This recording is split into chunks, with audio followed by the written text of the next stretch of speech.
안녕하세요, 여러분. 오공쌤이에요.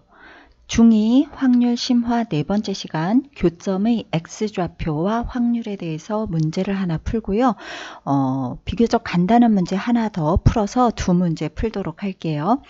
중3은 지금 시험이 끝나서 비교적 좀 여유가 있고요. 당분간 12월 초 중반까지는 중2 문제 위주로 한번 만들어 볼게요. 중2는 아직 시험이 안 끝났죠.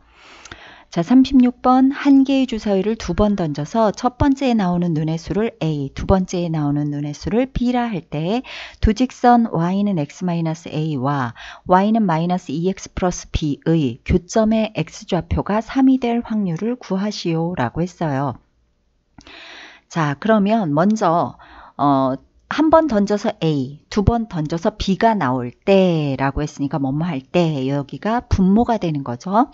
이런 경우의 수는 분모이고요. 두 직선의 교점의 X좌표가 3이 되는 경우의 수를 바로 분자로 놓으면 되는 거예요. 그죠? 그래서 우리가 분자를 먼저 보도록 하자. 두 직선의 교점의 좌표가 3이 되어야 하니까 교점의 좌표를 구해야죠. 요 식과 이 식을 같다고 놓고 풀면 되겠죠. 요렇게. 그래서 x에 관하여 정리하면 x는 3분의 a 플러스 b가 돼요. 이때 a 플러스 b는 x좌표가 3이 돼야 되니까 는 3 이렇게 놓고 a 플러스 b를 구할 수가 있죠. 그래서 a 플러스 b가 3 곱하기 3 해서 9가 되는 거죠.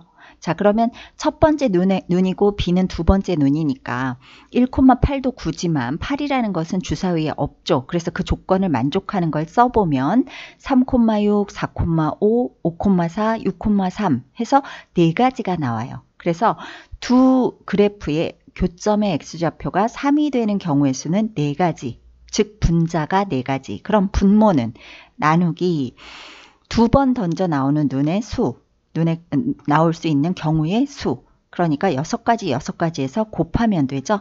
그리고 나눠서 약분하면 9분의 1 이렇게 확률이 나와요. 자, 간단하죠? 자, 37번 한 문제 더 풀어볼게요. 검은 공 3개, 흰 공 2개가 들어있는 주머니에서 2개의 공을 연속해서 꺼낼 때 2개 모두 흰 공이 될 확률을 구하라. 그런데 꺼낸 공을 다시 넣을 때의 확률은 P, 다시 넣지 않을 때의 확률을 Q라고 하고 PQ를 모두 구해서 합하라 이런 문제예요.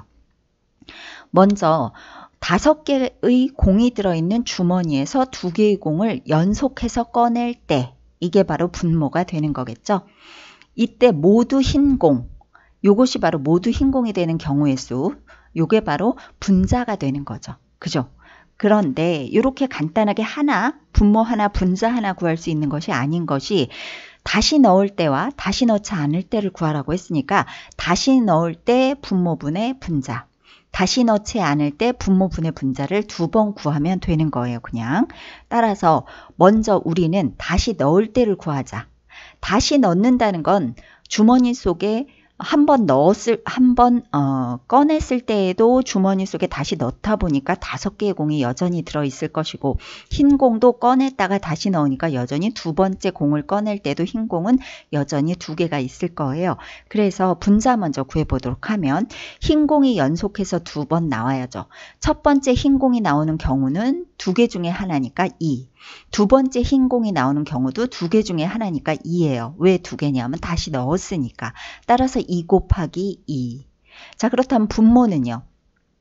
5개 중에 하나 꺼내니까 5. 그런데 두 번째도 5개 중에 하나를 꺼내죠. 그래서 5 곱하기 5 해서 분모분의 분자는 25분의 4. 이게 바로 다시 넣었을 때 확률 P가 되는 거죠. 자, 그렇다면 다시 넣지 않았을 때 분자 먼저 구하면 첫 번째는 2개 중에 하나 고르니까 첫 번째 경우는 2 곱하기 하나 꺼냈으니까 남은 흰 공은 1개일 거니까 2 곱하기 1 이렇게 되는 거고요. 분모를 구하자면 첫 번째는 5개지만 하나 꺼내고 다시 꺼낼 때는 남는 공은 4개 중에 꺼내야 되니까 5 곱하기 4가 되는 거야. 그래서 연속해서 다시 넣고 다시 넣지 않을 때를 볼 때 다시 넣을 때는 그냥 계속해서 그대로 써주면 되는 거고 다시 넣지 않을 때는 하나씩 줄어들면서 곱해주면 되는 거죠. 그죠? 그래서 분모분의 분자는 20분의 2고 이게 바로 확률 Q가 되는 거고요. P 플러스 Q는 두 분수를 합해서 약분하면 50분의 13 이렇게 답이 나오는 거예요. 자, 이해가 가시죠? 지금 간단하게 두 문제를 풀어봤는데 충분히 객관식으로 나올 수 있는 유형의 문제인 것 같아요.